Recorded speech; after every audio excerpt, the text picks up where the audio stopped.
Welcome to the Bayesian Conspiracy. I'm Eneasz Brodsky. With me are Yassine and Aella. I guess Yassine first, say hello. Hi. And also Aella. Hello. We will not be joined by Steven today. He could not make it, and also he didn't feel like he had all that much to say because he is default monogamous, and this is our poly episode again. Yay! Yay! Yay! It has been many years since the first poly episode, which was like episode 12 or something. It was ages ago. Things have changed. There's a lot more to talk about. And importantly, Yassine wanted to talk about it based on recent things Aella has written. And I was like, yeah, sure. This sounds amazing. Let's totally do this thing. I'm so glad I have this much influence. That's amazing.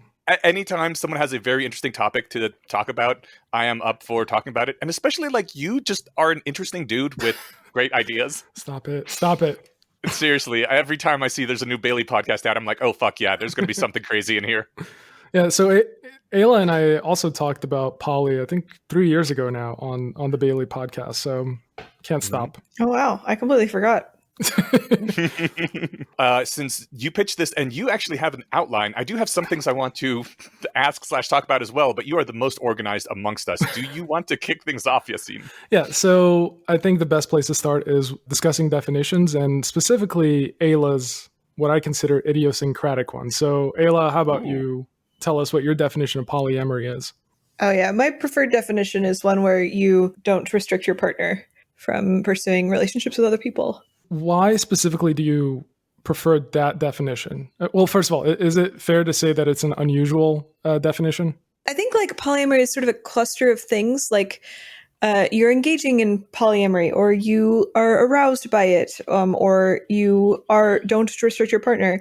And so I'm like sort of picking one of these things.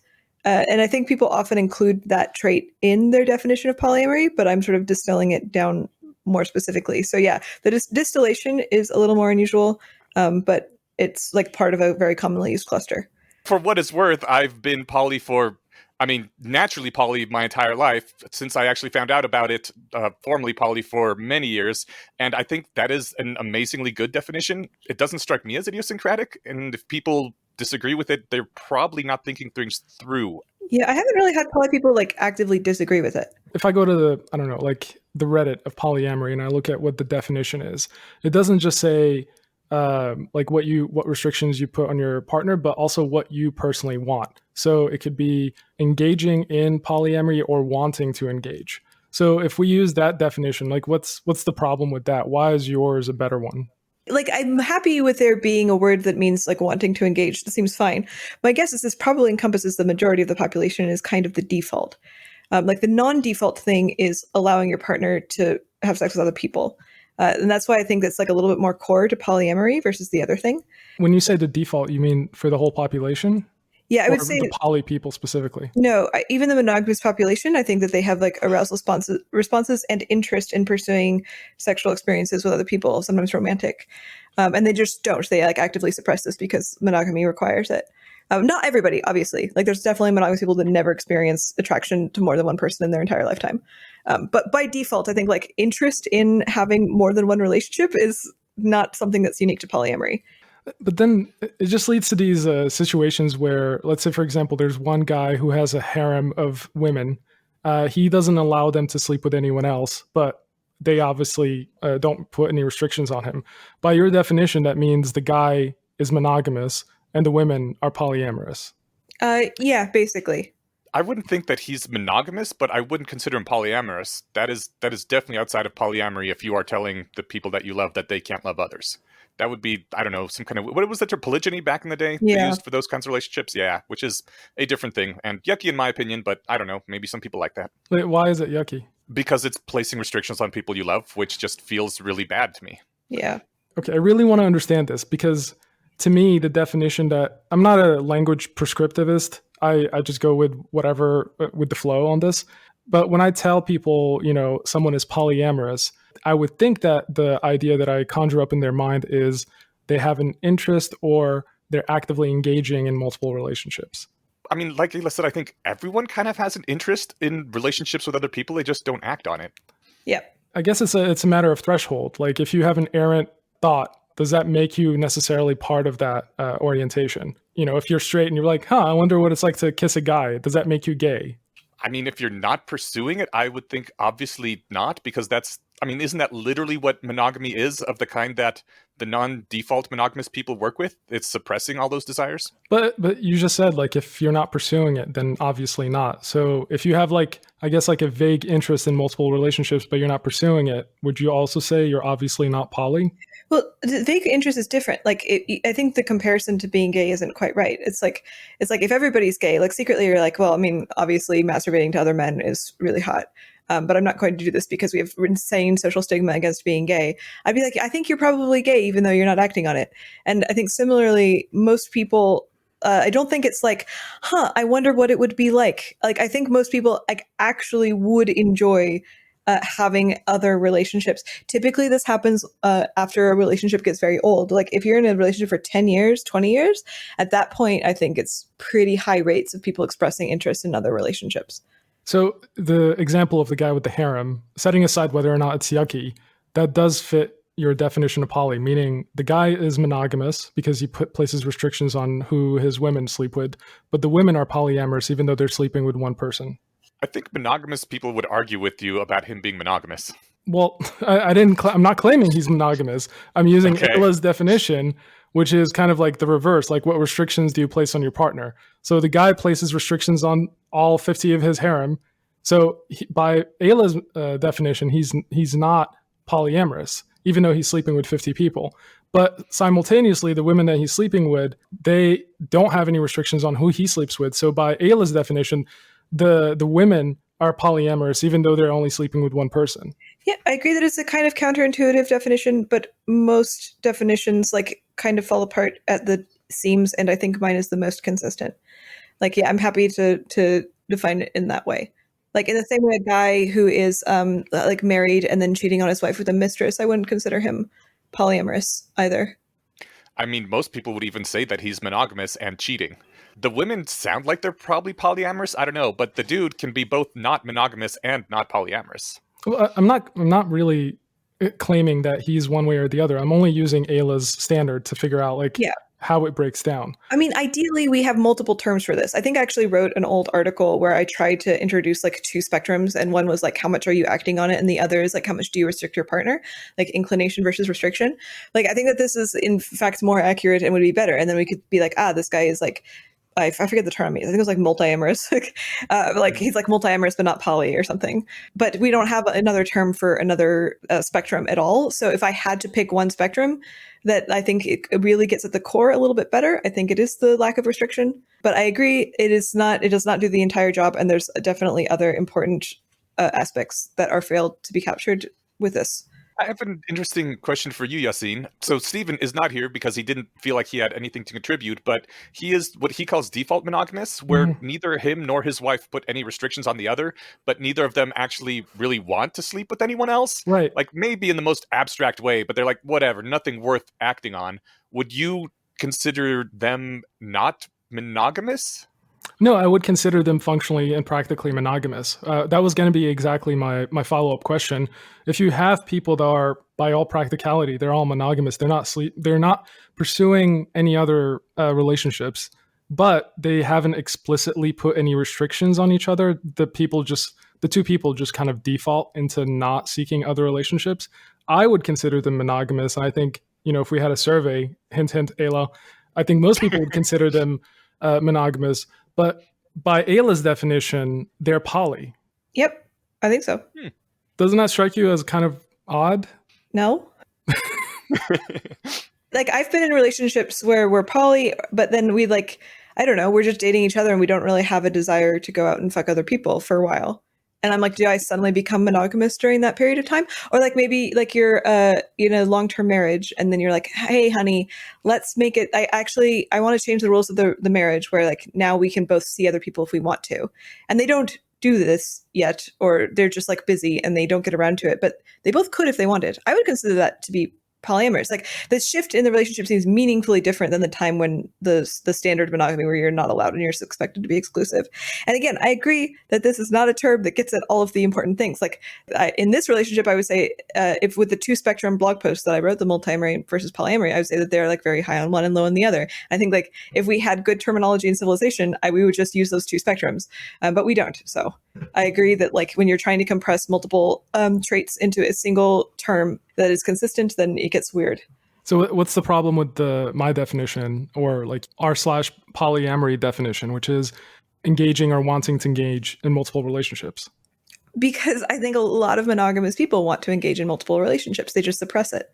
But we don't consider those to be polyamorous. And there's like lots of times. What if we narrow it down, like making, I guess, like a material effort towards wanting to engage? Like instead of just like wanting or having a desire for it, actually pursuing it actively in some way. Because I feel like I've been in lots of poly relationships where I haven't done that. Well, but that's begging the question, because you're defining it that way. Right, so but I'm like, trying to figure out like what is the problem with I guess my definition. For me, poly feels like an orientation. It's like a way of being in a relationship. I would date a guy and he would go around and fuck a whole bunch of other women, and I wouldn't fuck any other guys. Am I suddenly monogamous? That seems weird. And like, especially when like I could fuck other guys. I was on dating apps. I just wasn't attracted to any of them.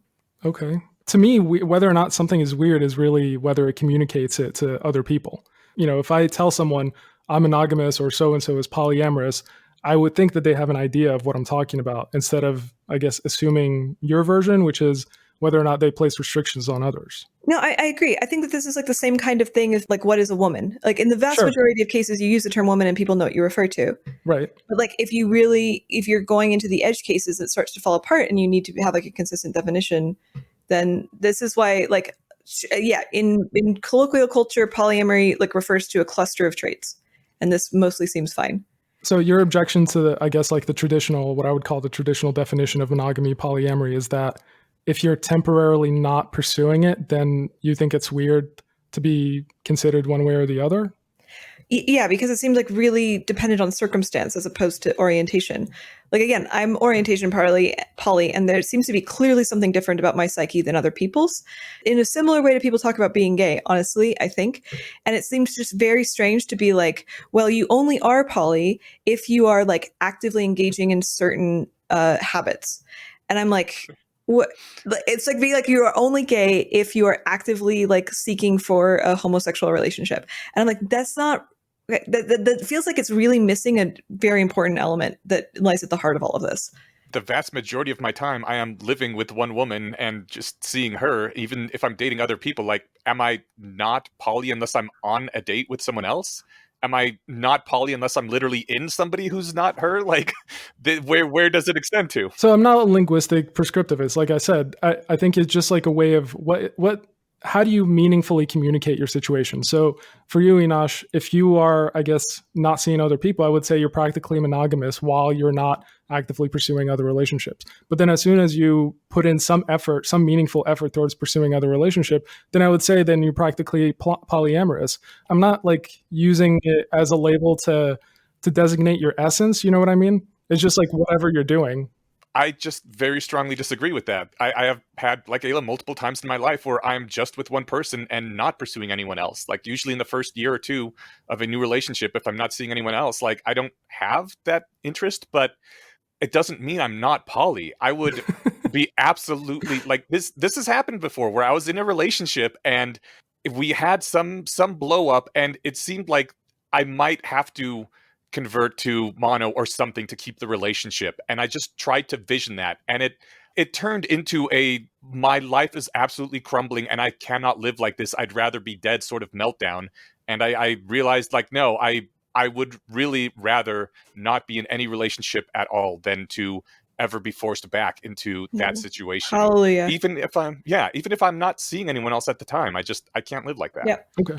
Well, I guess my position would be falsifiable if Aella does some research and asks people like, what's their definition of poly versus monogamous? I would accept that. Doing research to ask people what their definition of being a woman is, like, I don't care. Like, and I think like functionally, like people don't understand the way that they're conceiving of women. People are often wrong, and people are bad at linguistics.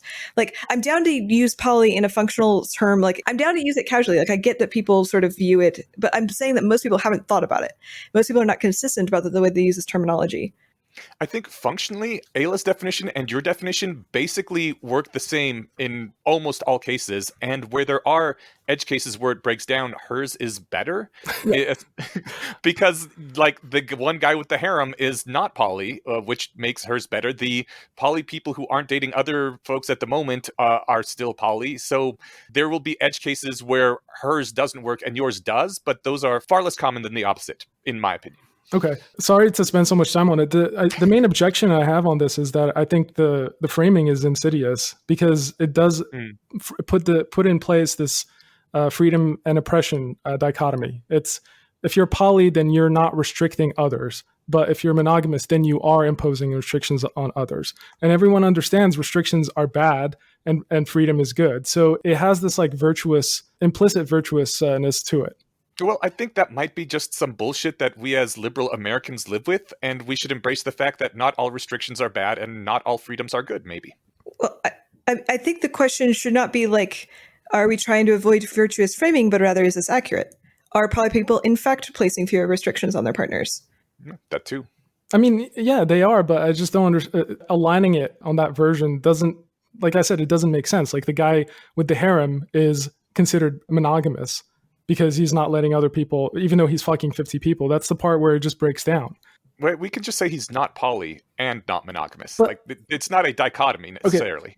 Okay. Sorry, let me rephrase that. It kind of defines the problem away. So if you said, like, for example, that the guy with the harem is yucky because he's putting restrictions on others, then by definition, according to Ayla's definition, then he's not poly. So therefore, this yucky person is not poly. I don't like the evasiveness with this. I am willing to bite this bullet. I think this is straightforwardly correct. I think that polyamory is morally better than monogamy. How so? I think fewer restrictions is better. Okay.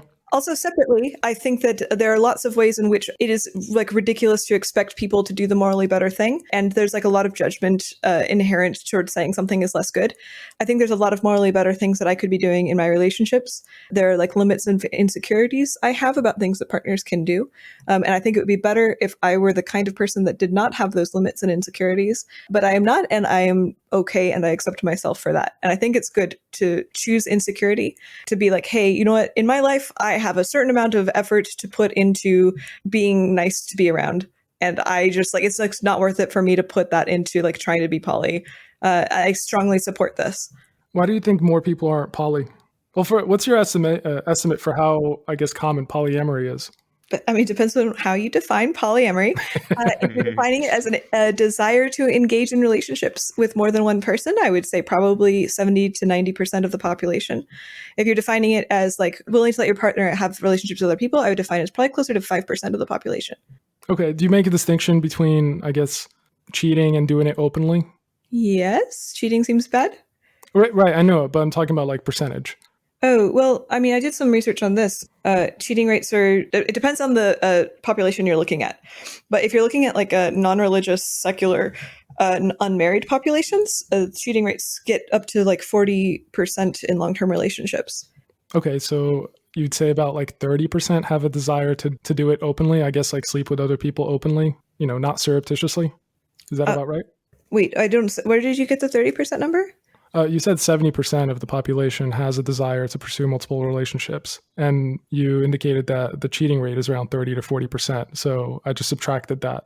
So we have 30 to 40% were willing to cheat, and then I guess the remaining are people that are open to pursuing multiple relationships openly. Do I have that correct? I mean, my guess is that there's a higher number of men interested, which is why I said 70 to 90%. Okay. Like my guess is probably something closer to 70% of women and 90% of men.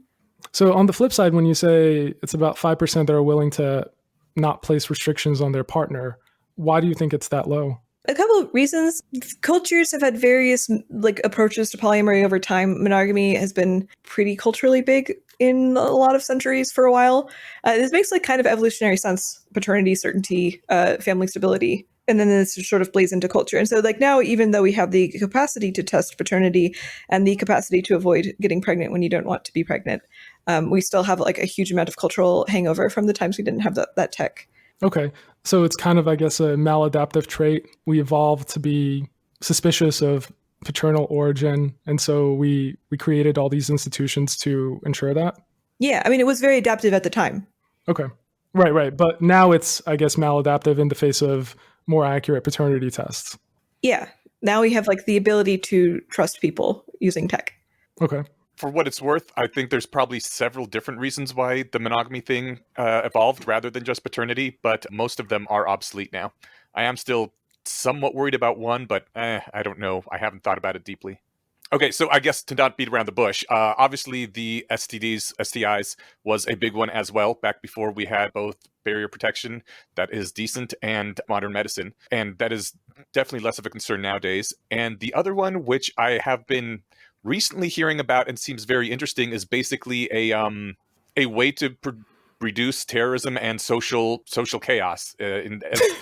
What? Basically, almost as monogamy as social welfare for undesirable men. If there's a 50-50, if there's a 50-50 population split and everyone can only have one partner, aside from like a little bit of cheating on the margins, everyone's going to end up having a partner. Whereas if the bottom 10-20% of men just do not have a partner at all, that is a huge fucking deal, and it does result in people resorting to violence or whatever they need to do to pull their station up enough to get a mate, and that ends up creating a lot of social chaos. And it just, yeah, I think that is one of the major things we would have to figure out how to address, and I think we just might be on the way to doing it.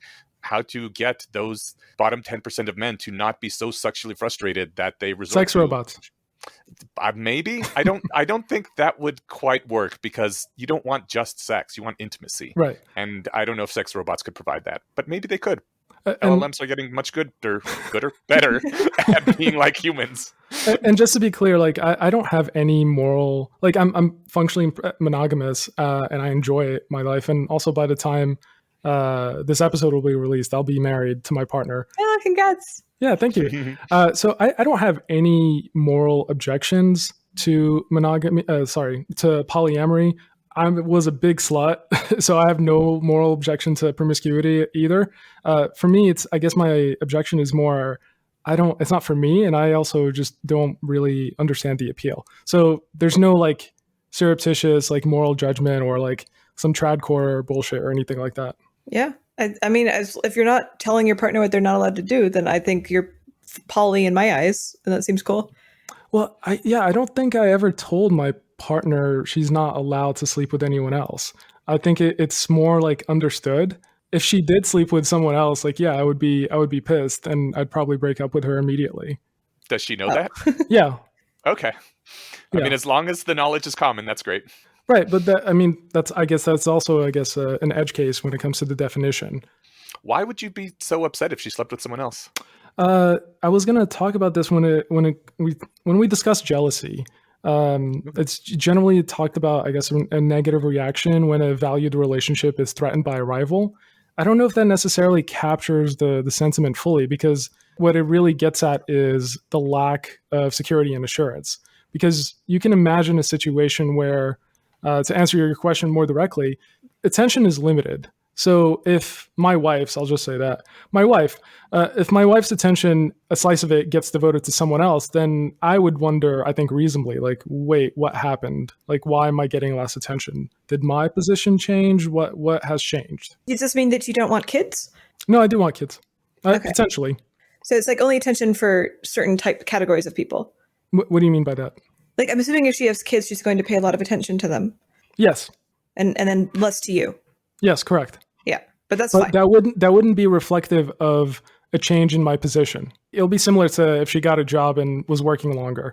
I wouldn't see that as reflective of, something about me changed or something about her feelings towards me changed. But wait, is there only way for her to show that you have an important position in your life for her to dedicate all her free attention that is not kids or job to you? Like, no, that's a straw man. Come on.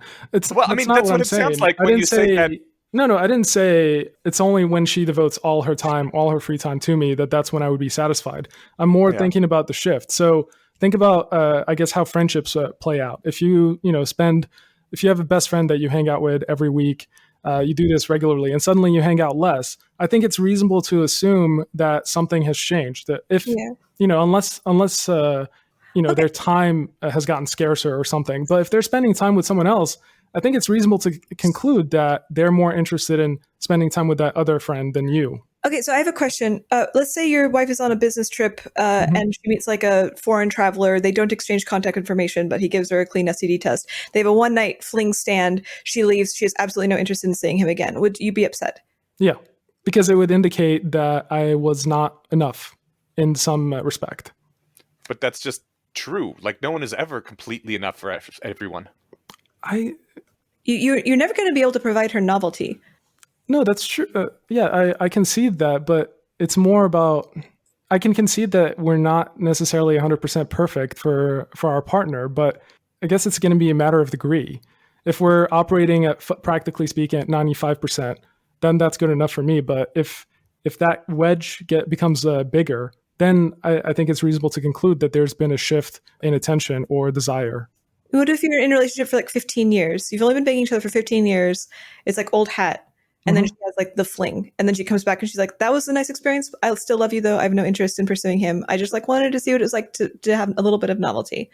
So this is where I would say that if we had mind reading devices, I think polyamory would be more prevalent because I see monogamy as a sort of a ritual to establish security and assurance. I don't know if there's a term for this, but my friend gave it to me as an example. Imagine that you're like walking down the street and a stranger stops you and says, "Hey, you have really bad breath." There's like a certain threshold where if you're next to someone and they have their breath is kind of you don't really say anything. It's only when it becomes like so bad that you're prompted to say something. So if you're on the receiving end of this comment, you not only like take the comment as it is, but you also realize that they had to clear a really high hurdle for them to even talk to you. So at that point, it's reasonable to conclude like, oh my God, like my breath must be really bad for someone to talk to me. So when it comes to, I guess, a 15-year relationship and a fling, you start to wonder, like, is this an exit strategy on her part? And she's just lying to say, no, no, no, it's just a You trust fling. her, right? I'm sorry? Hopefully you would trust her, right? Hopefully, but I think there's many ways to cast doubt, even if you trust someone. Well, this also seems like more of a monogamy problem. Part of the I point don't of think so. polyamory is that you realize that it isn't an exit strategy. This isn't like I'm thinking of leaving you. It's just a thing. How do you know that? I mean, if you've been in a 15-year relationship and you've been poly the whole time, it should be fairly apparent. Right, but if you before that, how do you know that? You good communication and trust. Like this is what talking to somebody a lot is like, and then experiencing it. Sure, but that's not going to be perfect. Maybe you just don't know that. Maybe you just take a leap of faith and say, okay, I'm with this person and we've been together a few years and either she leaves me or she doesn't. And I would want to be with the person who wants to stay with me. And I'm going to find out if that's her. Yeah.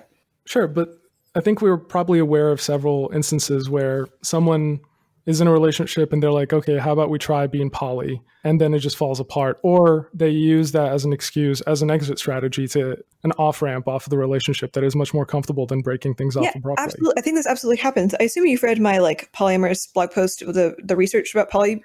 Yes. Survey. Yeah, where like the people who are partially poly had much worse relationships.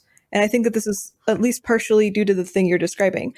Like a lot of people, when they're having problems in their relationship, they turn to polyamory as like a way to try to fix this. And this results in an explosion. Whenever people are like monogamous and they're like, I don't know, should I like try poly? Like we're having issues. I'm like, do not try poly. Do not. It was going to make it worse. If you cannot fix your issues already, like you're just going to amplify everything. Do not. Right. So that would be an example of, I guess, the deficiencies, the limits of how much you can trust someone. Yeah, I think the thing is with poly, like especially polyculture, there's like way more of an emphasis on like active communication, reporting your insecurities, like not doing things like suppressing jealousy. And I think that it's sort of like cultural tech that the poly community invented in order to make relationships more resilient, which I think is good. I agree that that there is that cultural tech. And that's a good thing. But if you're in a poly relationship, how do you ensure that you're not mismatched? That this is actually what you want rather than just falling into a mimetic trap? Ooh, that's also covered in your why your polyamorous friendships relationship sucks thing. I thought this was a great point because Stephen, last time you were on, Aella, Stephen had a point of confusion about this, where I tried to bring up the example you made of you have a baby and the baby flings shit at the wall, but you never once think, oh, do I really want this baby or not? Because you're already fully committed to having the baby, and you know you want it. But And then he thought, oh, okay, so like monogamous people are like the people who have the baby, and poly people are like the people who have said, I can walk away from this baby whenever. And I'm like, no, that's not it. You are committed to having a relationship that is polyamorous no matter what. And you don't have to go back and forth. Can you imagine being monogamous and having to question every single time there's any sort of disagreement or fight or whatever, like, am I really monogamous? Do I want this lifestyle? Like, that would be so much harder than just, I'm obviously monogamous and now we're going to fix the problem. And similarly, I am obviously polyamorous and now we're going to fix this problem. It's not like I have to consider, do I even want to bother with polyamory anymore? I don't see how that follows. Which part? How either part, like if you're monogamous, then you're, I guess, more apt to walk away or to give up completely versus poly gives you some room to maneuver. Is that? No, I don't think so. I think it's like the original analogy was trying to be like, to like demonstrate why people who are partially polyamorous have worse times or partially monogamous. It's just because you're uncertain about what you actually want. Whereas if you're certain in either direction, it becomes a lot easier. Okay. Whether it be monogamy or polyamory. I agree with that. But if you're like in the middle, I guess, how do you get to that point? If you're unsure, how do you know for sure? Well, I think it's kind of like an orientation. Like my guess is if you're unsure, you should probably go with your cultural norm, which like maybe like a wuss answer for me. But like I think it's also just not quite fair because we don't have a good established example of what polyculture is like. Like, I think we have a much better established example for being gay. Like, if you're like, hey, I don't know if I'm gay, you can like do things like go to gay clubs. You can go to festivals. You can go to the widespread communities to see like, is this thing right for me? You can try it. With poly, it's like much less clear. A lot of people are like, I guess I'm going to try to open the relationship because I've heard people have done this, but I don't know anybody else who's done this. I haven't seen any examples of this being done in media at all. We are inventing this entire system from scratch. I think that this is really difficult to do, and probably people have a hard time going all the way in cases like that. And this, again, is my favorite paragraph of your post, when you point out that monogamous people have literally millennia of cultural knowledge on best practices and how to support other monogamous people and what to do, whereas almost all poly people are literally, the first time they walk into this, kind of making it up from scratch. And like, I've been doing this for over a decade and a half, and I am still to this fucking day learning new things where I'm like, oh, okay, that was a bad idea. That other thing was a good idea. And it's kind of a pain in the ass. Yeah. And it's really isolating too. I've been poly for 10 years, something like that. And it took me like a good solid 5 or 6 years to actually start figuring out how to do it right. And but it's really isolating. Like, I remember I watched this movie, Bajiro Mastani, and in it they have a representation. It's not even full poly. It's not even a proper poly relationship, but they have two women who love the same man. And then there's like a scene where instead of like the classic, like they're fighting over him, they like make peace with each other and agree to share him. Aww. And I fucking cried because I'm like, I'm getting all teary-eyed now, but like, but there's like nobody like us ever depicted in media, and like to see somebody living the kind of life that I live, like even if it's half-assed in the film, like I'll fucking take it. It was really touching, and it just like really highlighted, like I hadn't really understood the degree to which like all other media had been telling me like, you're doing it wrong, we giving me no information about how to live in the kinds of relationships I have. It's really sad. Even the media that does show it, like, I was really first of all, I love Why Women Kill season 1. Absolutely stellar storytelling all throughout. Like, Why Women Kill? Okay, I'll write it down. Only season 1, but yeah, perfect story. Every single episode, things are happening, and it's funny, and it's not at all what you would think of with that title. Like, I didn't watch it for quite a while because the title is like, oh, this is a Hallmark woman is abused and then kills her husband thing, and actually it's not. It's funny and it's dramatic. Anyways, but in it, one of the couples has a poly relationship. I was excited just to see that. I was like, oh my god, they're treating this like a normal thing. And of course, it's not a normal thing. It's Why Women Kill. They have no idea what they're doing. They do many things wrong, and one of them ends up trying to murder some others, because that's the conceit of the show. But just the fact that there was a poly relationship shown as something like that normal people might do was amazing. And the fact that it ended up with attempted murder was fine, because I got to see it at all. I would like, is there any cultural media, like well-produced shows or movies or anything that you can think of where it's Professor Marston and the Wonder Woman, or Professor something. Professor. It's the guy who made Wonder Woman who wrote it. Are you familiar with the story? No, but I'm writing this down right now. He was poly. Is this in the 50s, 40s, or something?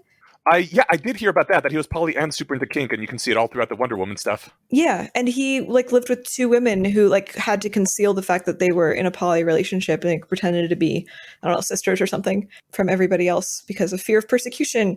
Yay. Yeah, it's really not a surprise that polyamory is like difficult to do given the amount of massive cultural hatred that we get. Yeah. But yeah, that one's a nice movie. It's like not a super good movie, but at least it does actually centrally feature a poly couple, which is the only movie I know of that does that. Yeah. What do you think is the source? Sorry, Inosh, go ahead. Oh, I was just gonna say, and Ayla's point and all that was like, imagine you had grown up in a culture where monogamy was like that, and you had no idea what to do. Your monogamous relationships would all suck as well, at least at first, as you're figuring out how to even do this thing.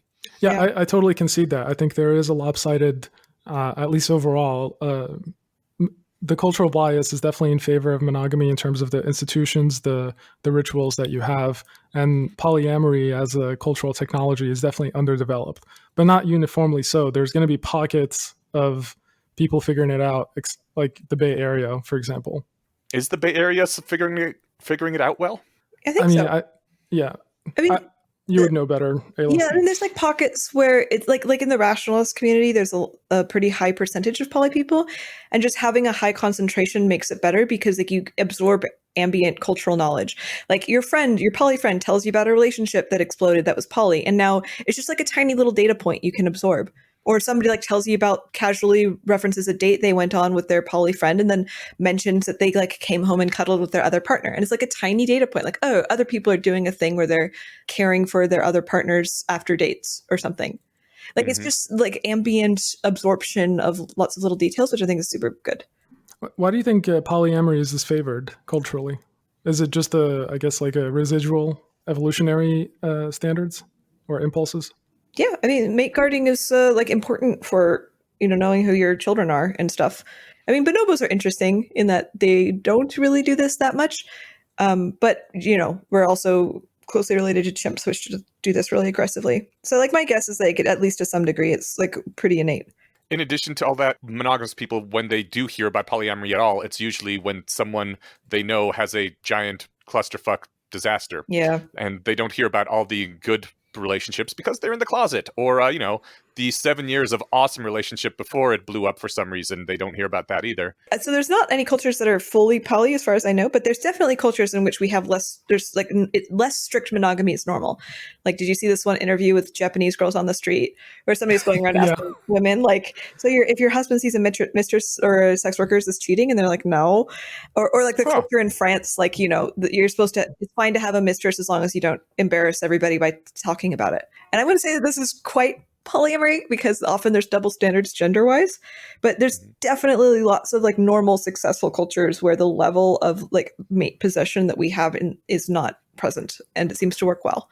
The Japanese interviews about sex workers was interesting, but I couldn't tell if that was reflective of people not thinking that sex workers are human versus a different standard in relationships. Well, I don't know if it's a human thing. I think it's more like a structured. I'm speaking exaggeratedly, hyperbolically. I mean, it's more like it doesn't really count because it's not real, quote unquote. Well, I think it's because it's highly segmented. Like, I would often get this sentiment when I was escorting. Like, men would come to me and be like, I would never cheat on my wife, but I'm going to do this because, like, it's such a boxed experience. Mm-hmm. It doesn't bleed anywhere. Doesn't that speak to your point, Yassine, where you're worried about stability in a relationship and security? And obviously with the sex worker, that is not threatened because the sex worker does not want a relationship with you. Yeah, absolutely. It would still like undermine the security stability of, I guess, the sexual component of the relationship. But in terms of I'm leaving you for someone else, that is severely undercut if you just go to something that is as neatly segmented as a sex worker. Would you be more okay with your wife going to a male sex worker then? I think yes. I would still not be okay with it, but it would be better than her sleeping with someone else. And I think because I know that it wouldn't be indicative that I am lacking in other areas. It might be indicative that I'm severely lacking in the sexual component for her to like take the effort to seek out an alternative source, but not, I guess, other parts of the relationship. Yeah. It's just that lacking in sexual components is like extremely, extremely common in long-term relationships. Like in my relationships data, after, 8, 10 years, people's rankings of sexual satisfaction in their relationship are quite low. Does that count for women have low rankings as well as men? Yeah, men's are lower than women's, but both of them drop quite a lot. Interesting. I don't have any reason to doubt that finding. What do you think it signifies? This is like a slightly trivial, like I'm not making this as a strong point, but this one benefit I kind of enjoy about polyamory is that I've been in relationships that are like pretty monogamish or like where we don't fuck other people for a long time. My very first relationship was monogamous, which was unfortunate. And in this, I found myself like not really interested in sex. But when my partner is like banging other people or when I'm banging other people, like both of us seem to be more interested in having sex with each other because there's this like a tiny little hint of like, ooh, like, is the other person going to bang you better? Like maybe I should step up my game. And I know that not everybody feels this way. I'm not saying that this is like, like an inherent, good thing about polyamory. But for me, I really like that as a way to keep the spark alive. For much longer. Like I've had much longer relationships in polyamory where I'm still very interested in having sex with them in a way that like never worked back when I was monogamous. I've never looked into or thought about like why this is, but I found the same thing, that just the sex is better longer when people are seeing other people. Yeah. Interesting. So I wrote a piece like a while ago called Cuckoldry as Status Jockeying. And I think I talk transparently about how I feel about things on this end.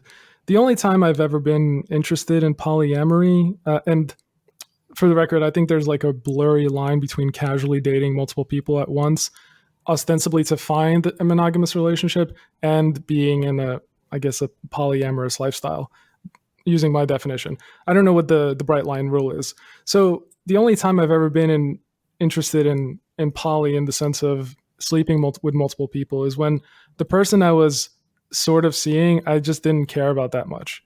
I knew that they were ultimately insufficient, that I had no long-term prospects with them. So if they brought up the idea of going exclusive or being monogamous, I would be like, how about not?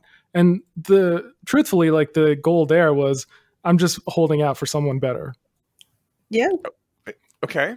I mean, and okay. Sure. So my point on this one is, I think necessarily, I know there's going to be pushback, but if you feel the predilection, the conviction to seek out multiple partners, that does necessarily mean that each particular partner is insufficient for you, right?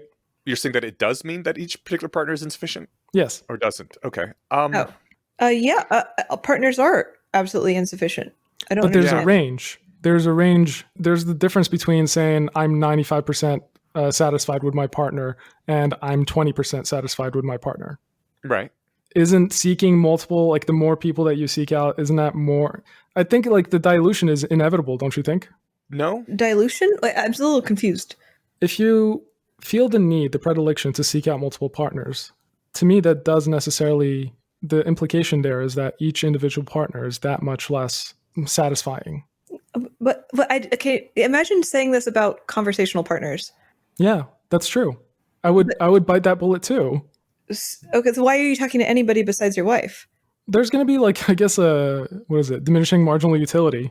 Yes. There's, and she also says I talk too much. So you obviously don't want to talk to all however many billion people we have on the earth right now, but you also want to talk with more than one person ever. Yes. But there's a range. And that's why I talked about like the example of you hanging out with your friend every week and suddenly you pare that down because you're spending time with someone else. The logical implication is that the new person's is more interesting at the margin, at that particular margin than the old person, right? My friends don't really cut into each other because I do other things. Like, so when we're talking about, are you satisfied with somebody that makes you want to go seek somebody else out? I want to say that like there's a benefit I get from long-term friends that I've had a whole bunch of conversations with. Because we've had so many conversations with, there's like a context and a connection that makes more conversations pleasurable that I just can't get that from other people. And separately, there's a level of novelty and like new exploration that I get from new people that I just can't get from the people I've been with for a long time. Like, it doesn't matter how incredibly compatible they are. It's just the fact of being with somebody for sufficiently long makes it so that you just no longer have novelty. And so I have like a combination of people, of new people and old people that I value for different ways. And the same thing is sexually. Like, I have one partner right now I've had for a couple of years, and we are incredibly sexually compatible. I love having sex with him. And I also like having sex with new people sometimes because they can bring me something he can't, which is novelty. And this seems totally fine. Right. I think I'm just trying to establish that there is necessarily a limited attention economy. Yeah. And absolutely. that every shift presents an opportunity cost and is indicative of your preferences at that margin. I'm not saying your preferences overall. Like, the fact that I'm not talking to my wife 100% of the time does not mean that I'm not interested in her. But there's going to be a point, diminishing marginal utility, where something else becomes more interesting. I think what you're saying is just true and also not bad. And you seem to be saying that that is bad. No, I don't. I'm not claiming that that's badness. I'm trying to figure out. Then yes, that is true. There are times when other people are more interesting in some particular domain or some particular moment. Okay. I wasn't trying to paint that necessarily as bad. I think I was more inartfully trying to explain or articulate my particular position, where one of the reasons I find polyamory so mystifying is I've never found myself in a situation where I think I'm dating someone and I think, oh yeah, they're 50%. Maybe I'll fill the gap with other sexual partners, sexual romantic partners.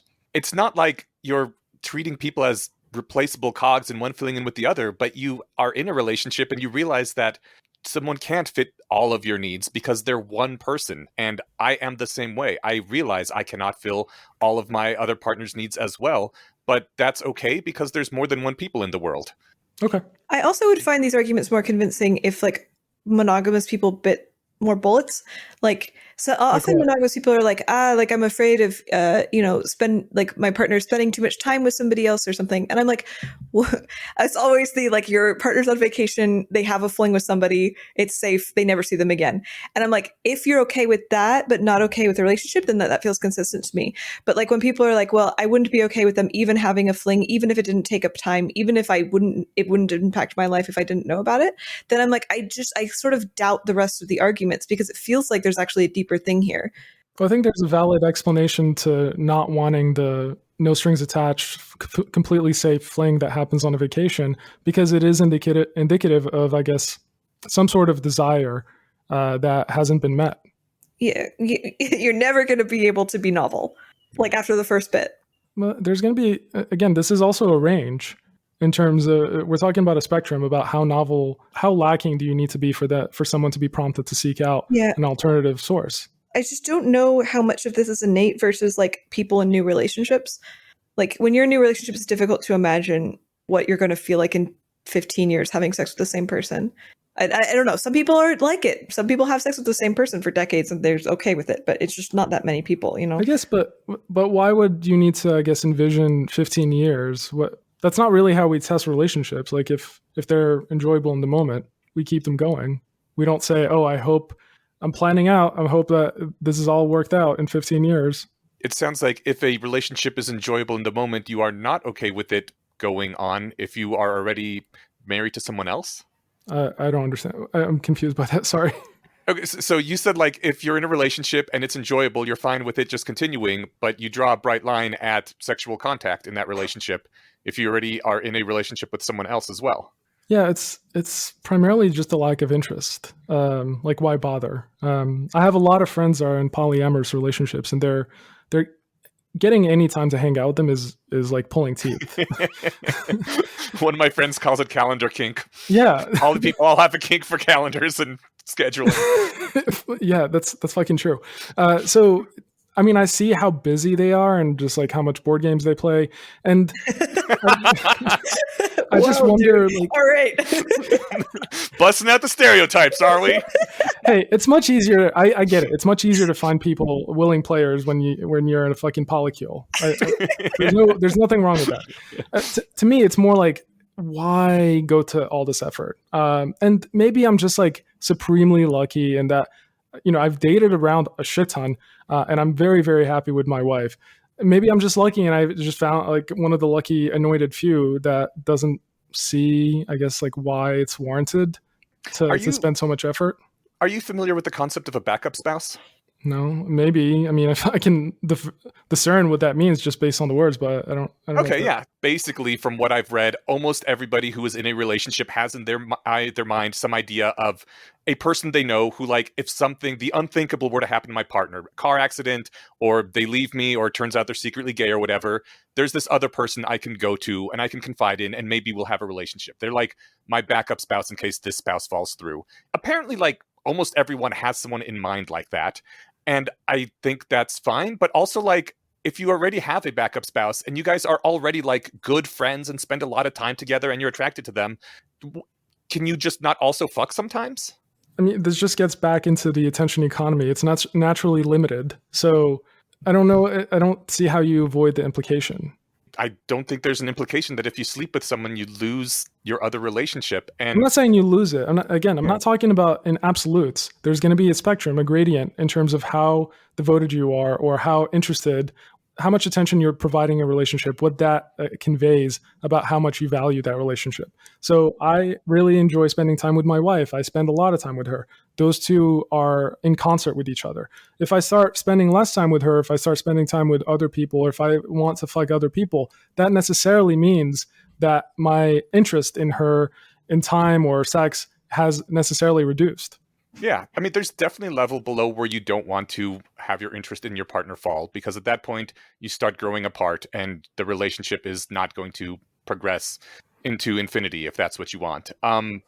But it doesn't have to be quite so overbearing that you can't have any other relationships. Well, we managed to juggle multiple friendships, and people don't seem to get very angry about that.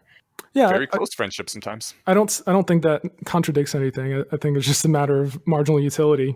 Yeah. How much marathons you're willing to spend. There's a lot of poly people who aren't doing the hyper calendar juggling. Like, I don't think I've ever been that kind of person. Yeah, I've seen that.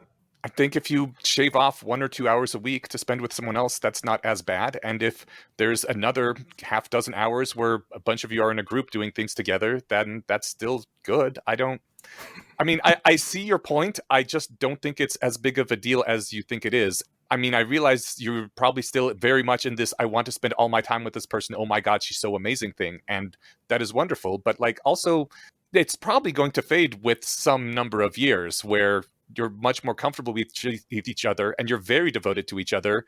And there's no like worry about you leaving, but you don't need to spend all that much time with each other anymore.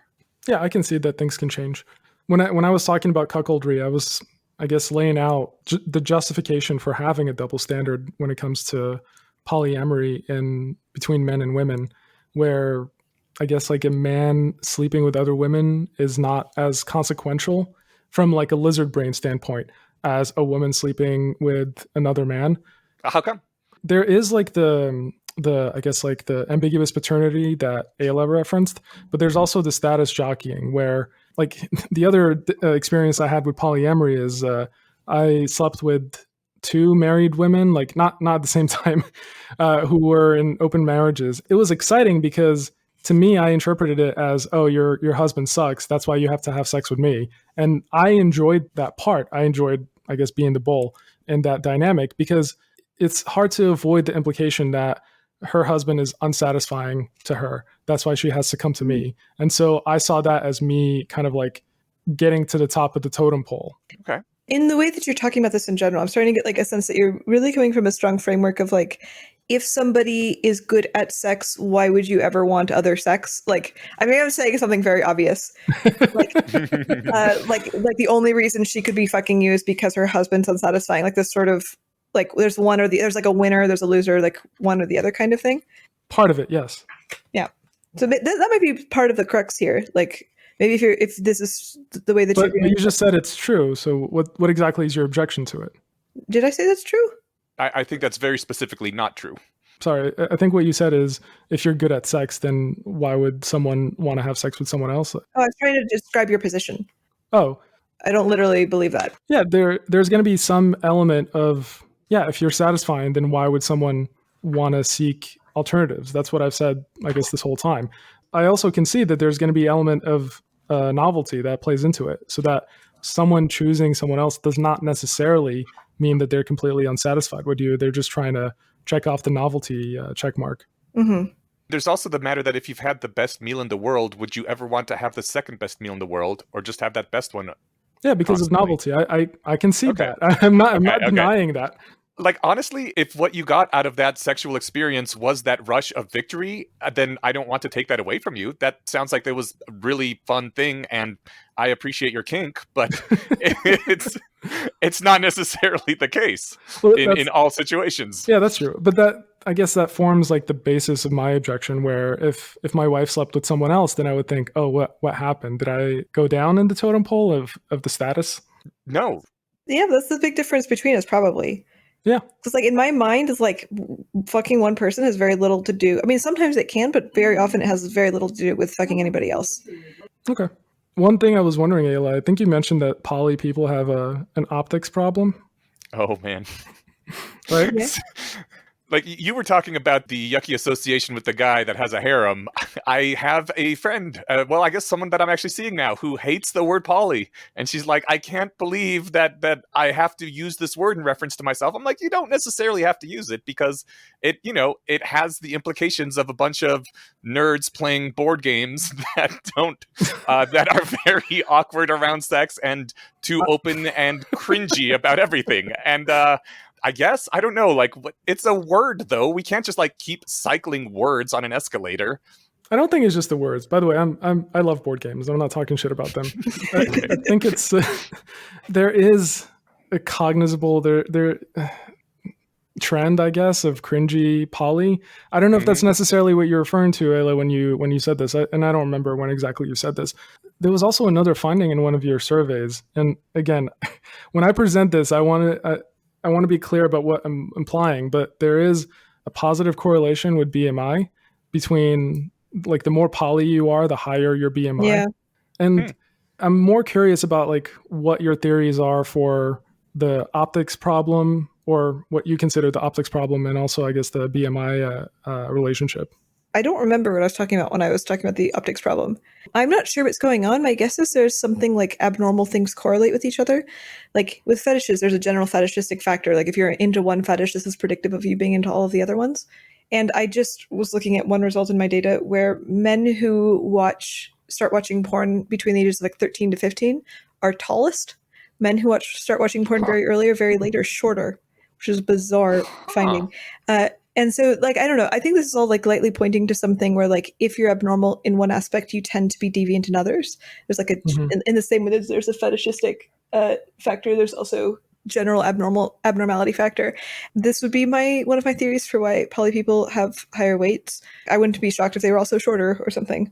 I had a friend that was in a poly relationship, and she was talking to me, and she was mad one day, and she said her partner hooked up with started seeing a new person, and the new person was not attractive. And she was upset that he chose someone that was less attractive, because then she started rethinking, like, wait, what's going on here? Like, why aren't you aiming higher? Is it because you suck? Like, what's Oh yeah. Yeah, absolutely. I remember once I was like kind of interested in this boy. I was like trying to figure out if I want to ask him out. And he was like showing me people he was swiping right and left with on Tinder. And he was swiping right on people. I was like, oh no, that's and then that made me way less attracted to him. I'm like, oh, his standards are low. That's disgusting. Aw, I feel bad about that. Like, maybe what if he just likes someone because they're a really nice person and really friendly? On Tinder? Well, okay, not on Tinder. I don't have a lot of experience with Tinder, so. So there's status jockeying elsewhere. It's not just like with hypermasculine monogamous. I mean, this is like entirely how female sexuality works, basically. Yeah, social proof. Yeah. Is it? Well, no. I was going to ask, is it possible that the more attractive people are repulsed by the word poly and so won't admit to it despite being poly? But then, like, your surveys were anonymous, basically, right? Yeah. It might be also, it's like correlated with being like really liberal in certain ways. Also, like BDSM and kink is also like, if you're in a BDSM community, it tends to be like kind of less attractive, and I don't know why that is. I'm gonna offer a hypothesis, and you can shut it down. And again, I don't want to be. I'm not trying to be mean in any of this, but does an advertising BDSM affiliation, is that a way to compensate for what is seen as a deficiency? if we assume that having a high BMI is less desirable, does that potentially like push you into experimenting with BDSM as a way, I guess, to stand out from the crowd? It's like, okay, I may not be totally attractive, but I'll do this, which is very rare. I think this is kind of unlikely. I mean, I think it's a theory. I wouldn't be like completely shocked if that were true, but I'd be like at least medium shocked. And most people who are into BDSM to the degree that they're willing to enter a culture for it, which you have to be pretty into it, usually these people know that they were into it pretty early, which I don't know. So like my guess is that there's a confounding variable here. It's possible, for example, if abuse causes you to be more into BDSM, and like abuse also causes difficulty with weight because maybe you're more stressed, and when you're more stressed, your microbiome gets fucked. Like my guess is that is more likely a theory. Okay. The alternative theory, I mean, I'm just thinking about how impressionable humans can be. And the extreme example would be something like the Heaven's Gate cult, where everyone's like, oh yeah, totally, we're going to kill ourselves so that we can ride the comet. If you pull back a little bit, you have to kind of concede that humans are a little bit impressionable, maybe by cultural memes or whatnot. And so I always wonder how much of this is, I guess, what's termed as copium, where you just give yourself a fake excuse to make yourself feel better. I think people are very impressionable, but you would then think that conversion camps for gay people would be more effective.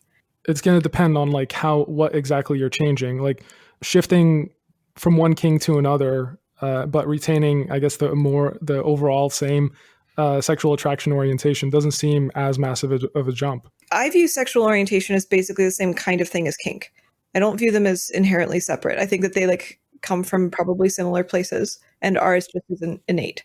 I thought this was just recognized. Is this not common knowledge?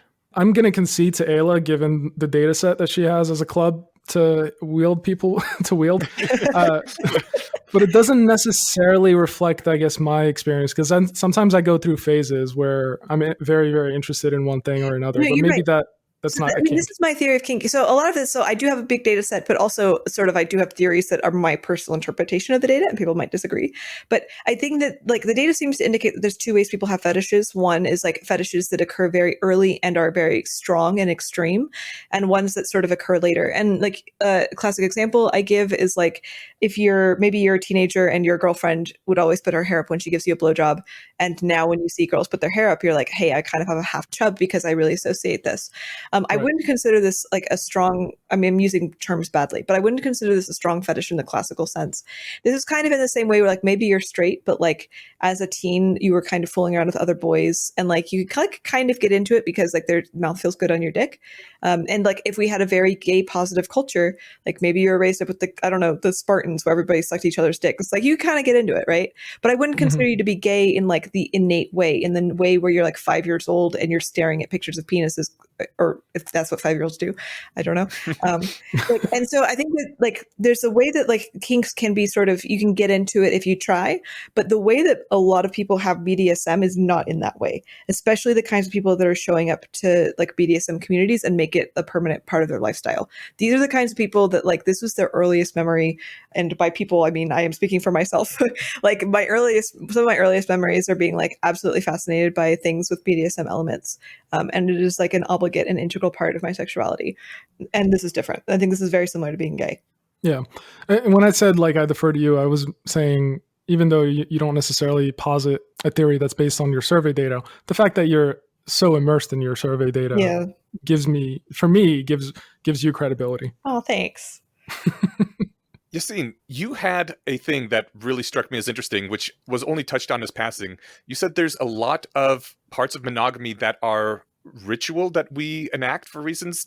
Do you have anything more on that? Yeah, I don't know if I fully explained it, but it goes back to, I wish there was a better term, but the bad breath example. I guess you can call it signaling or a signaling threshold, where you showcase like how devoted you are to someone. You know, in the context of monogamy, it's like, I love you so much, I'm committed so much to you that I'm not going to smash other pussy. Like that sort of devotion and commitment. That's why when I say like, as soon as you step away from it, if I said, hey, I'm thinking about sleeping with other people, I think it's reasonable for my partner to be like, wait, what happened? Did something change? And that's why I said earlier, you know, if we had perfect mind reading capacity, I think we would see a lot more polyamory, because there wouldn't be this niggling doubt resting in your head. It's like, do they really just want to fling, or am I being sidelined? Is this like the beginning of me being sidelined? So that's what I meant by seeing monogamy as a ritualistic signal. Do you consider these sorts of signals to be good things overall? Because in general, I find costly signaling to, I mean, Costly? sometimes I can see the necessary, sometimes I see the necessity of it, but sometimes it just feels needlessly wasteful for no good reason. I didn't hear Ayla's. No, I was just showing in like he finds it to be costly. Yeah, it is. It is costly. That's what makes it a reliable signal. I'm not going to say it's good or bad. I think it's just a reflection of the reality, because we can't read minds, and humans are motivated to lie, especially when they benefit directly in these circumstances. There's a benefit to, like, for example, if you want to sleep with a lot of people, but you're in a culture that frowns upon that, there's a benefit to just lying and saying, I'm going to be devoted to you, but then cheat on your spouse. Yeah. It almost sounds like this ritual degrades trust then, because you're doing it as a thing, you're performing this to show that you trust someone, but you don't actually trust them. Who's doing what though? If I'm doing a costly signal, that's me trying to communicate, here's why you should trust me. And the person seeing that hopefully appropriately interprets that costly signal as a reliable indicator. So I don't know who's not trusting what. Yeah. In like a world without trust, I think that this kind of makes sense. Yeah. What do you mean in a world without trust? If you don't trust your partner, then you need costly signals to know. I mean, yeah, but that's true for any relationship, like any commercial relationship, political relationship, diplomatic relationship. You always need to build trust somehow, and we do that with signaling. Well, for me, I do that with my partners not leaving me. Right, that's one part of it, but that's not. I guess that's not a realistic endeavor. You can't just like date everyone and then wait and see like who's not going to leave you. You try to establish it in the beginning so that someone feels, I guess, like that they buy in somehow. It feels like a false trust then, if you're just trying to establish it in the beginning with rituals rather than actually gaining it over time by not being left. I don't think that's mutually exclusive. You can gain trust over time, but I don't know how you can't concede that you have to establish it somehow. Well, I mean, in monogamy culture, I think like this kind of signaling maybe makes sense. Like if I'm a woman and I really want a man to take care of me financially, then like it makes sense for a guy to drop a couple $100s on my first date, because it's like a good signal that like I'm willing to spend money on you. It indicates you're likely to spend money more. Mm-hmm. So like I could see like in monogamous culture being like, oh, I'm going to wear a ring and then undergo a whole bunch of cultural shaming if I cheat on you, is like some indication that you're like really trying not to fuck anybody else and now you are bound for life or something. It just like it feels like sort of like a non-issue in poly relationships though. So it's like very different culture requires very different signaling. So I think that's why it's like kind of maybe counterintuitive. I'm not really seeing how in a poly relationship, in a poly culture, the signaling would be useless. I think it still would be worthwhile it's a worthwhile endeavor to build up trust somehow, right? Yeah. I mean, for me, like trust is like, oh, I'm dating somebody and they're like, okay, I'm going to go fuck another girl. And I'm like, okay. And then they go fuck another girl and then they come back home to me. And then I'm like, oh, I see that even though you have access to other people, even though you can, for the freedom to walk out the door, under complete lack of coercion, under no social pressure, you still choose to return to me. I would consider that a signal. It may not be as costly as other signals, but that's still a signal because you're seeing resources devoted. Yeah, I'm trying to say like for like in polyamory, I think the signaling is just there's different kinds of signaling. For me, the signaling is you come back to me. That's what I was saying. Yeah. Yeah, I don't deny that. I don't know if that's necessarily qualitatively different, a different kind of signal. I think it's just a range again. Does that answer your question, Enosh? I think so, yeah. That there are some rituals and they are found useful by people. Because I've seen like various posts, like self-help posts for polyamorous couples, where they say, here's like how to check in with your partner. Here's like how to build up security and assurances. Here's how to manage jealousy. Here's how to manage whatever. It doesn't seem that different. It's just you use different signals, but you still have to use signaling somehow. I mean, the only way to build up trust is over time. Not necessarily. There's costly signals that you can do, that you can perform. Yeah. I mean, like I would consider dropping several $1,000s on someone like to be a costly signal because you're burning resources. I wouldn't necessarily think that a promise to not sleep with anyone else is necessarily that. But it would be established in other ways. Like, for example, like Ayla's partner comes back to her, even though he doesn't necessarily have to. It's just kind of like a way of saying, like, yeah, I'm spending time here just to show that I'm devoted, even though he might objectively like prefer to go home or something or hang out with his friends. Like, there's very small ways to showcase devotion. Right, and monogamous people don't have that. Yeah, to some degree, like at some point, like the signal, like is the like at what point does the signal stop becoming a signal and start becoming like the actual thing? Like if you're trying to signal dedication, like maybe just like literally being dedicated, is that still a signal, or is it just literally being dedicated? Again, it's going to be arranged. There's going to be a mix of it where you're inherently motivated to do a thing, but also you might want to like devote extra resources to really advertise it, to make it a beacon. Like, for example, I recently had an orgy and I got underfucked, and then my partner was busy. Like both my partners were busy fucking like everybody else.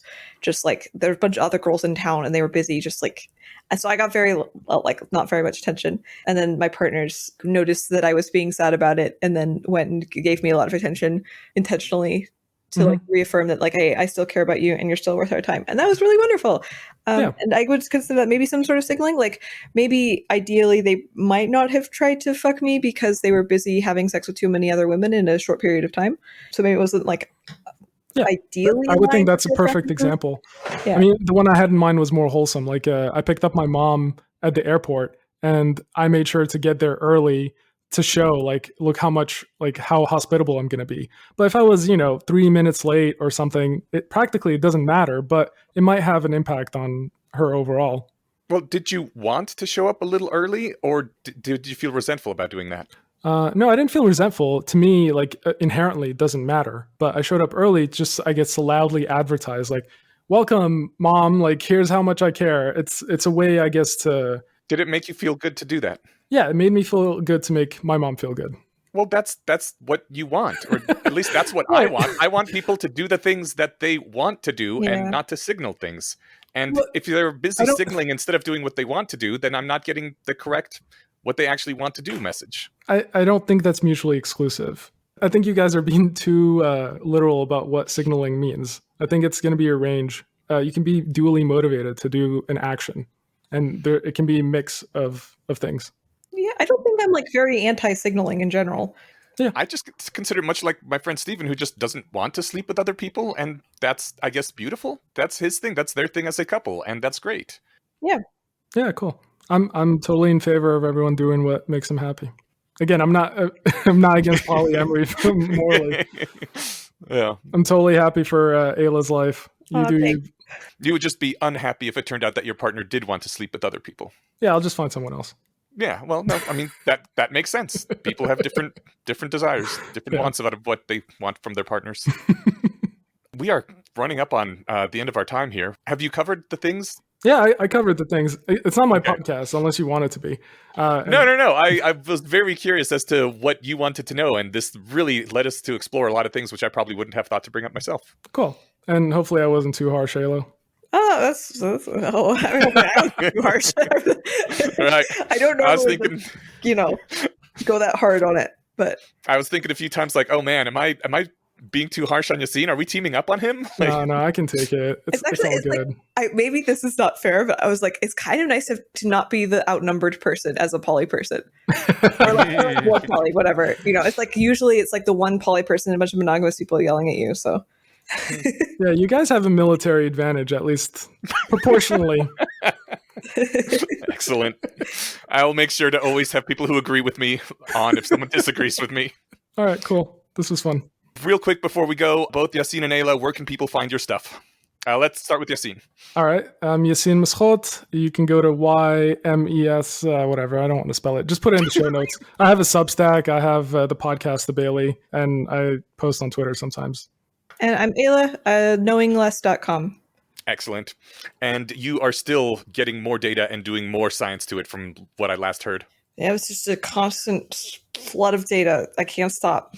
That's awesome. And I want to emphasize, I'm severely appreciative of your work with your data set. Thank you so much for doing that. It's such an underserved area, and it's so annoying when people give you like baseless complaints about it. Oh, thank you. You know who. Yeah, I really appreciate that. I think I'm like finally, well, at least right now, I'm in a phase where I'm like a little bit starting to get over it because people are, I don't know, because we might get a paper published soon, which is exciting. Oh, Great. nice. Where? Don't know. Oh, okay. Mostly I just have like a professor, like got some IRB clearance and something like that. Oh, nice. You're going to annoy so many people when you can wield published author. Oh, I hope so. I really hope so. Right now, I'm like focusing on researching like what makes men good in bed. So hopefully I'll get some survey results out about that soon. Ah, yeah. Yassine and me can help you out with that, right, Yassine? Oh yeah, totally. Yeah, I don't need any. Yeah, you guys are experts. You don't need any help. Oh, and congratulations on getting a Wikipedia page finally. Oh, thanks. Yeah, I'm Oh, yeah, trying not to congrats. talk about it too loudly. I'm afraid if I like announce it, then people are going to go bomb it. So, All right, cool. all right. Thanks, guys. Awesome. Yeah, thank you very much. Bye. Bye. Stephen, we just got off the phone about an hour ago. Oh, nice. And you came up a few times, actually. Oh boy, I can't wait. I'm looking forward to hearing it. Yeah, only in a good way. Well, it was recorded during the middle of a workday, and I didn't have the bandwidth to get to it today. Meetings and deadlines, and Yeah. meetings about meetings, and meetings that could have been email, etc. Oh, God. Actually, So- I'm so many. kidding. That's just a trope. Yeah. I always have time to pitch for the Guild of the Rose. We pair with them, or what do we do? Partner with them. Pairing works too. Pair, partner, whatever you want to call it. We thruple with them. Right. Yeah, it's Um, true, because there's two of us. I guess there's like 5 of them. There's a whole thing. We're a polycule with them. Yeah, there's us, the patrons, the listeners, and the Guild of the Rose. But It takes a village. it sure does to do something, to do most things. Yeah. Anyway, Guild of the Rose. If you haven't heard somehow, they are the awesome people who are an IRL rationalist dojo. IRL still being online, but still a real dojo.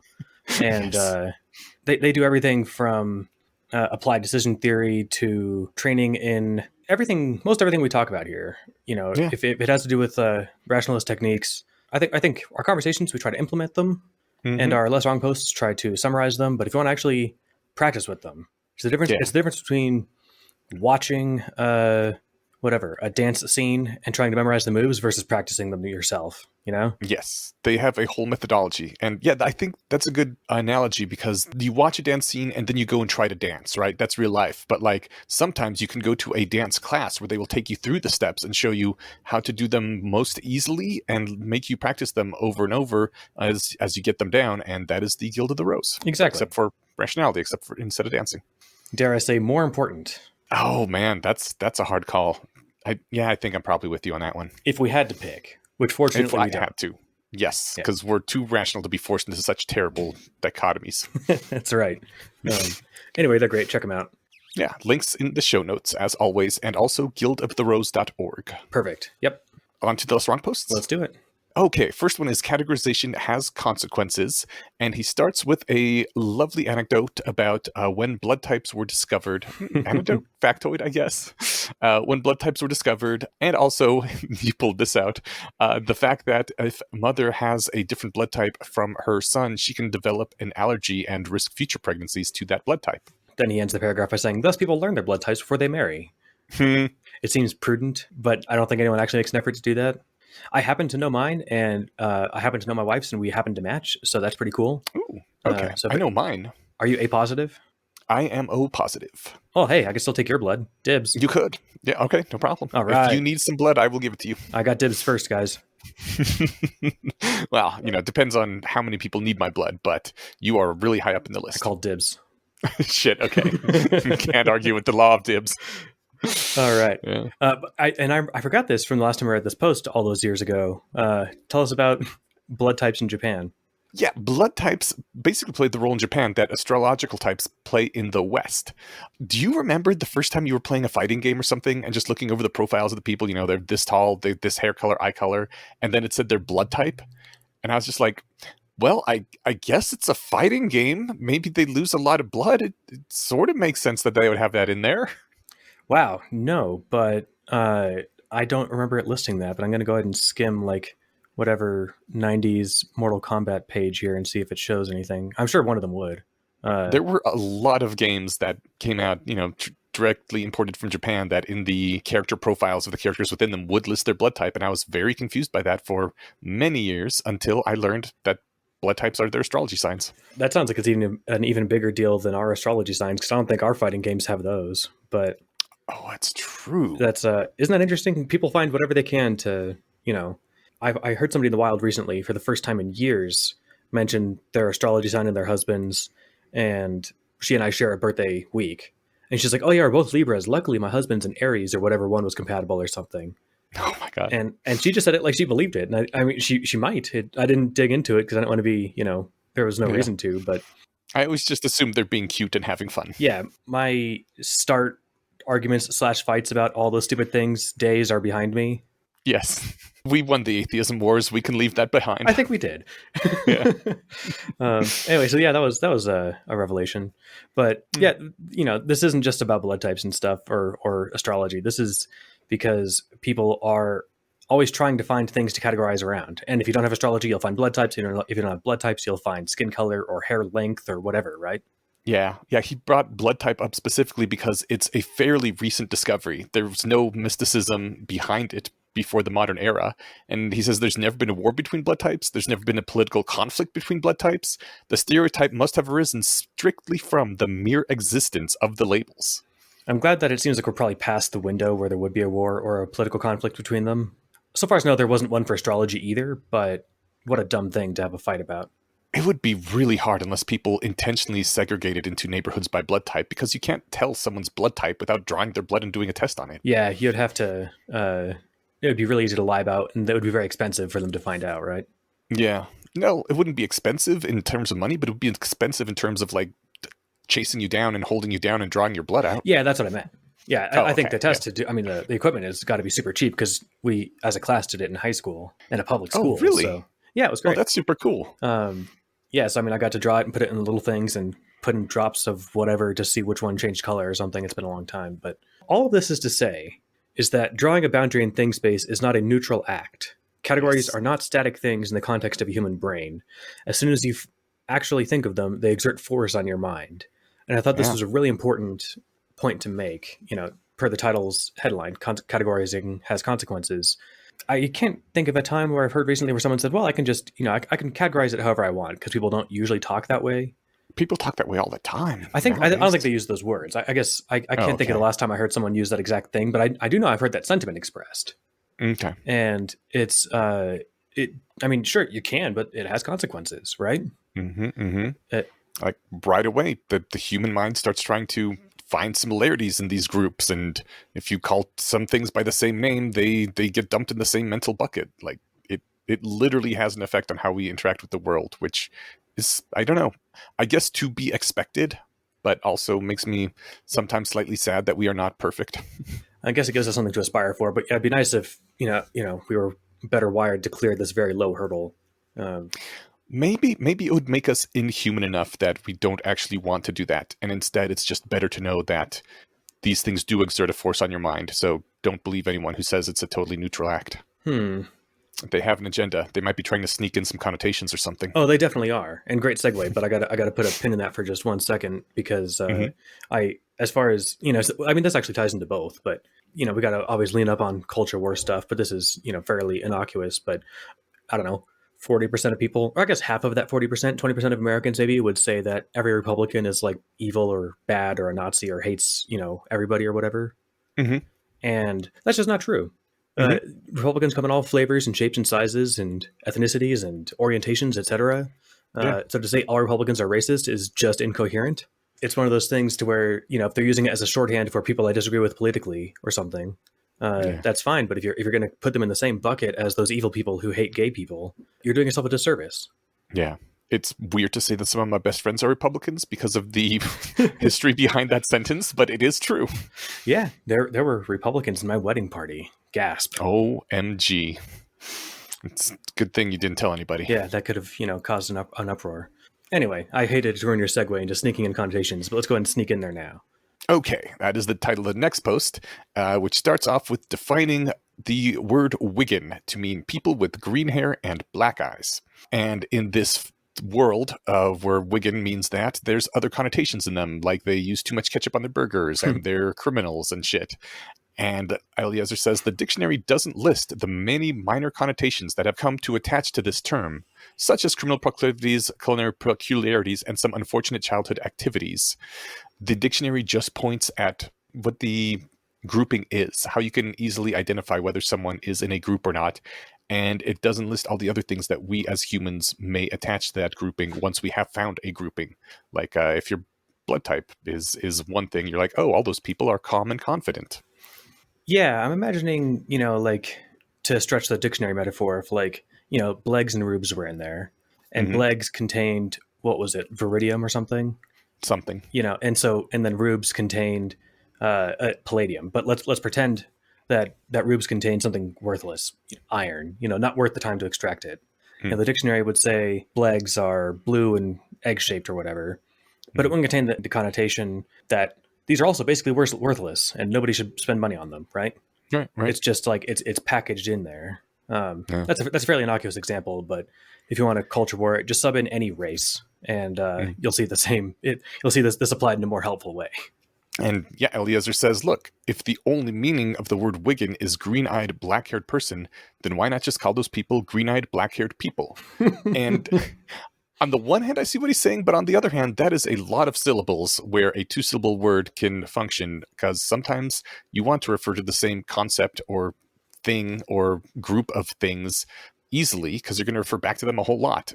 Yeah, and having read some of Plane Crash, we see what happens when you are when you work in a language that's kind of forced to spell all these things out, and it leads to very verbose conversations. And we have a lot of shorthands because we only have so many hours in the day to talk. So it does save us a lot of time if we can use a couple syllables for something that we use all the time, right? Human is 2 syllables, and it's valuable to be able to know basically what we're talking about. I'm trying to think of edge cases. There aren't a lot of edge cases now, right? Of human? Yeah. No, not yet. But we're on the cusp of, let's say full brain emulation. Is that person a human? Well, now we've got to look at the longer definitions, right? And I would certainly, if we have to, I would rather sneak in the connotation of human on that, just in case people start thinking irresponsibly about how to handle an uploaded person, right? I don't know them, I'll never meet them, but I don't want them to be cloned a million times and put to menial labor, not without their permission, just like us, right? So, I wouldn't mind making sure that people refer to that person as a human. Eliezer points out that some people say and think you can define a word any way you like, but of course the reason they care about whether someone is a Wigan is a connotation, a feeling that comes with the word that isn't in the definition they claim to use.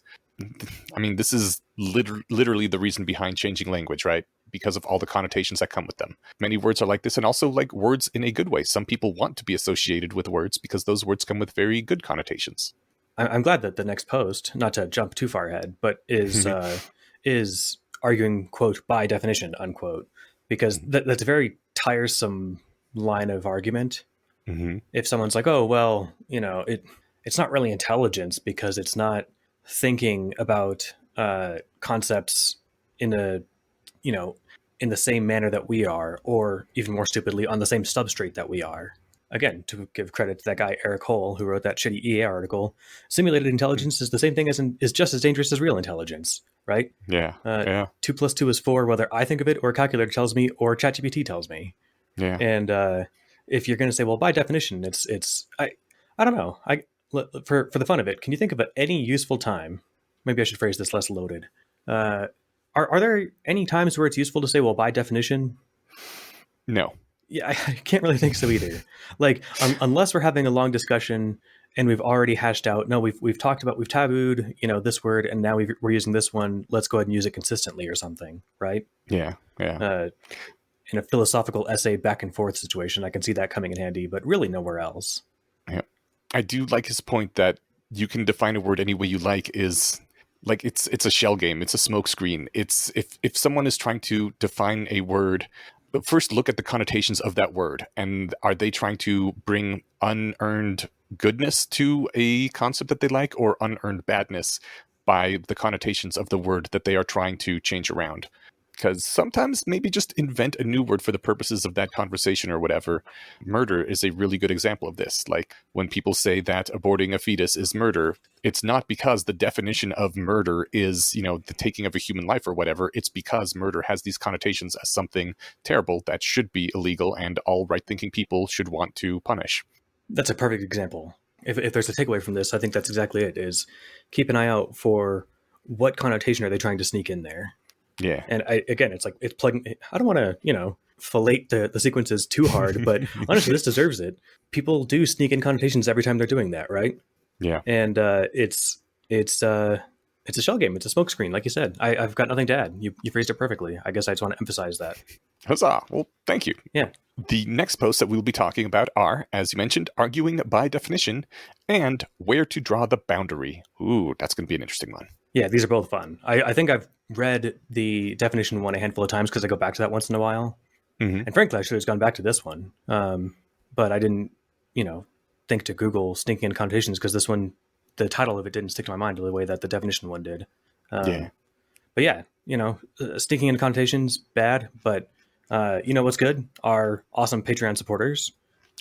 This week, special shout out to Ben Hoffman, the hero who brought this episode to you, that I'm really looking forward to listening to. So Ben Hoffman. I bet that is Ben Compass Rose Hoffman. Oh, yeah? Well known in the rationalist community, at least from back in the day. Wow, that's awesome. Fuck yeah. Thank you for supporting us. That makes me feel really cool. Yeah. Ben, thank you so much. It means a lot, and we really appreciate it. Thanks for your support, and thank you to everyone who listens and supports us, and we'll be back in a couple of weeks. Okay. Bye. See ya.